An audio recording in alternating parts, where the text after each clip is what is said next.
Since the introduction of Super Saiyan 3 during the Buu saga, the form has been criminally underutilized, as it is portrayed to have a number of issues surrounding fatigue and stamina drain. More specifically, Goku expressed frustrations with the transformation after being brought back to life during his final fight with Buu on the Kai's world. Well, maybe I could have done it when I was fresh, but I let the fight drag on so you could have a shot. Now I'm weak. I'll need time. And years later, Vegeta would actually scoff at the idea of Super Saiyan 3 when sparring with future Trunks during the Goku Black arc. What? Did I say something funny? Whoa! What level is that? Ultimately, this has led to the form being thrown to the sidelines after the fight with Buu, and once the God forms were introduced, it was practically considered useless. But I'd actually argue Super Saiyan 3 isn't useless. As a matter of fact, I would consider it the best of the Super Saiyan transformations, and after rewatching every Super Saiyan 3 appearance and doing extensive research on the details of this form, today I'm here to explain why Super Saiyan 3 is the best Super Saiyan. Fight me if you're ready to die. Come on.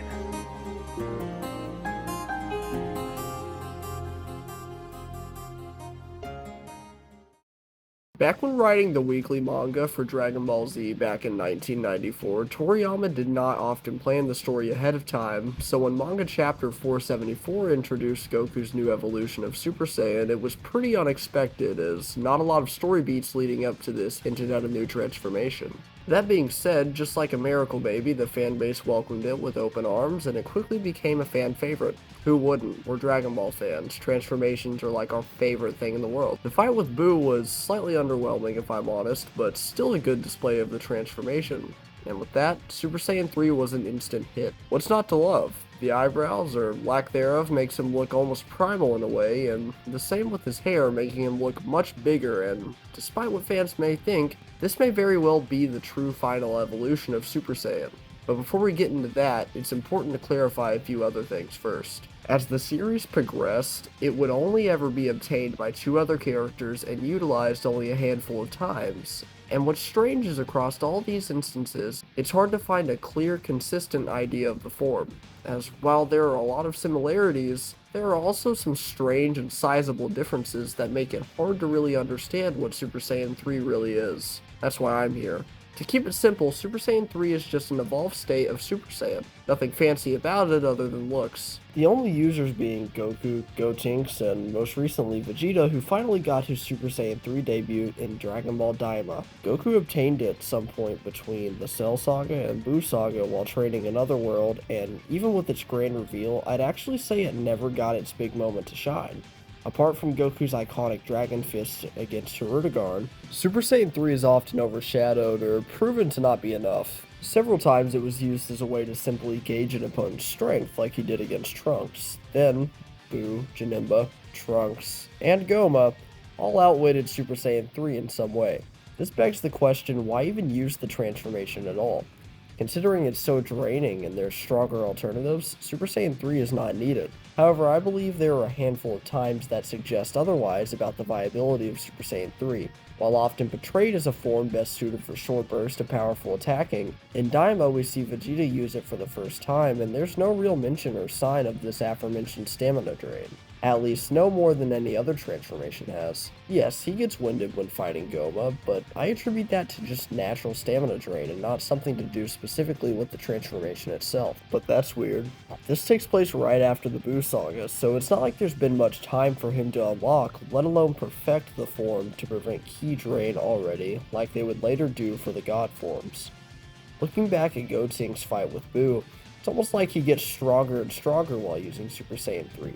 Then out of nowhere he drops down to base form, almost shocked like he wasn't winded enough to expect it.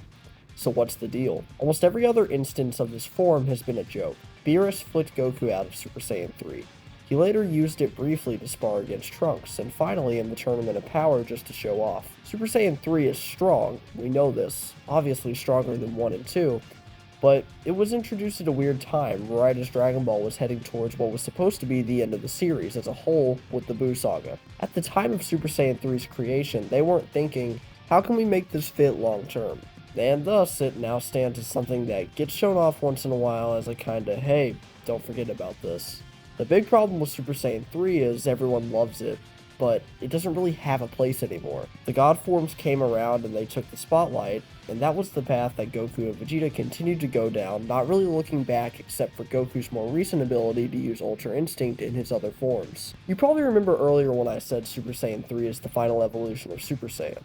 Well, it is. Super Saiyan, meaning the regular transformation, is a naturally achievable and biological form by all Saiyans. And out of all the transformations, the only ones that also fall under that category are Super Saiyans 2, 3, and the graded forms as well. The name Super Saiyan God is misleading because the red-haired form has nothing to do with Super Saiyan, and while you may say, well, doesn't it literally require 5 Super Saiyans to be created? While that is true, it can also be obtained just by encountering God Ki in the wild. Furthermore, Super Saiyan Blue is described as a Saiyan who has achieved Super Saiyan while channeling the God Ki of the previous God form. This would make Super Saiyan Blue the real Super Saiyan God, with the red-haired form being considered more of a God base form. The same can be said about Super Saiyan 4, which was awakened with demon magic. There was some kind of outside interference that triggered this form, for lack of better words. All this to say, that makes Super Saiyan 3 the true final evolution of Super Saiyan, and by definition the best Super Saiyan transformation. But we likely will not see much of it from this point on, as I feel like every major Saiyan character currently is in pursuit of their own alternate Saiyan path. Whether it's Beast, Instinct, or Ego, we'll just have to see what our heroes have planned next. Hope you guys enjoyed this video. As always, if you did, hit that like button, subscribe, all that good stuff, become a member. I've got a lot of member videos on the way, just give me time. I don't currently have anything up, but I do have plans for member videos. Stay tuned. Also, I'm going to be live streaming a lot more. Going to try to live stream every day, so we'll see how that goes. But for now, memberships are going to be something more so just to like support the channel, support me. But yeah, take it easy, guys. I'll see you all in the next one. Take care, everybody. Have a great day. Peace out.